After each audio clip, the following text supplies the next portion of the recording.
Shalom, shalom, Israel. Aqui é o seu Ecota. Você sabe que todos vocês, descendentes de africanos, principalmente aqueles que foram transportados em navio negreiro para o mundo todo, são israelitas da tribo de Judá, Benjamim e Levi, e do pequeno Simeão, que tinha sua herança no meio da gigantesca tribo de Judá? Você sabe disso, né? Eu sempre estou aqui falando sobre isto. Atos capítulo 18, versículo 6 diz: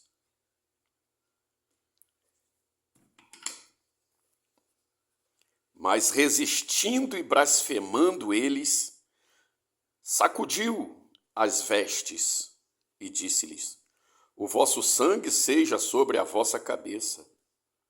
Eu estou limpo e desde agora parto para os gentios. Você sabe que algum tempo depois daquilo que aconteceu com Pedro lá, em Mateus capítulo 16, versículo 18,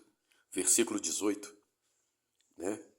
Jesus, ele foi assunto aos céus e um pouco tempo depois o apóstolo Paulo teve um encontro com o Messias quando ele ia para Damasco para prender os discípulos de Jesus, os seguidores. Ele teve um encontro e ele começou a ser um pregador do evangelho. Ele começou a pregar com toda a força. Você não pode esquecer que Paulo era fariseu, né? E Paulo também era da tribo de Benjamim, Imagina o apóstolo Paulo, um negão, né, grande, da tribo de Benjamim, e ele pregando o evangelho. Ele foi pregar nesse lugar aqui em Corinto. E quando chegou lá, os judeus, aqueles seguidores do judaísmo, começaram a resistir e blasfemar. Começaram a blasfemar. Imagina o que eles não falavam de Jesus e o caminho, e até mesmo do apóstolo Paulo. E ele sacudiu as vestes dele, a poeira da sandália, e ele disse: O vosso sangue seja sobre a vossa cabeça.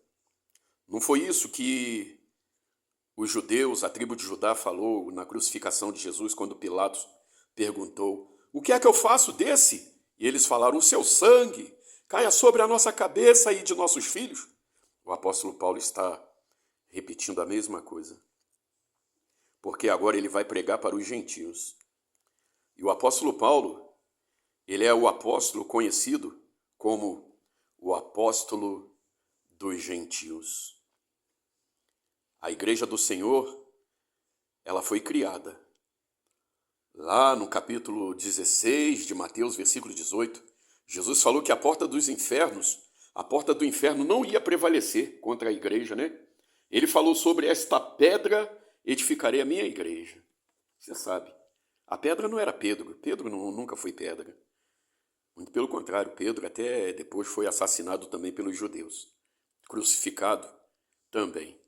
Mas Daniel capítulo 2, versículo 34. Capítulo 2 de Daniel, versículo 34, 35 e o 44 e o 45 falam daquela grande estátua, né? Você quer que eu leia lá para você? Daniel, olha aqui.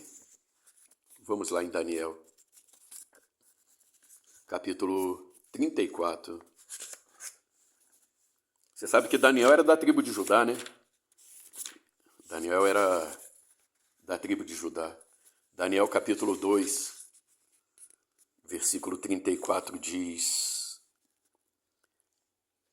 Estavas vendo... deixa eu mostrar para você. Estavas vendo isto quando uma pedra foi cortada sem auxílio de mão, a qual feriu a estátua nos pés, de ferro e de barro, e os esmiuçou. Então foi juntamente esmiuçado o ferro, o barro, o cobre, a prata, o ouro, os quais se fizeram como pragana nas eiras do estio. O vento os levou, e não se achou lugar algum para eles. Mas a pedra que feriu a estátua, olha aqui, a pedra que feriu a estátua se tornou grande monte que encheu toda a terra. O apóstolo Paulo começa a pregar o evangelho e ele vai em todos os cantos onde tinha pessoas não israelitas e ele anuncia o evangelho. E a igreja está crescendo, a igreja está crescendo, a igreja de Yeshua HaMashiach. Shalom, shalom.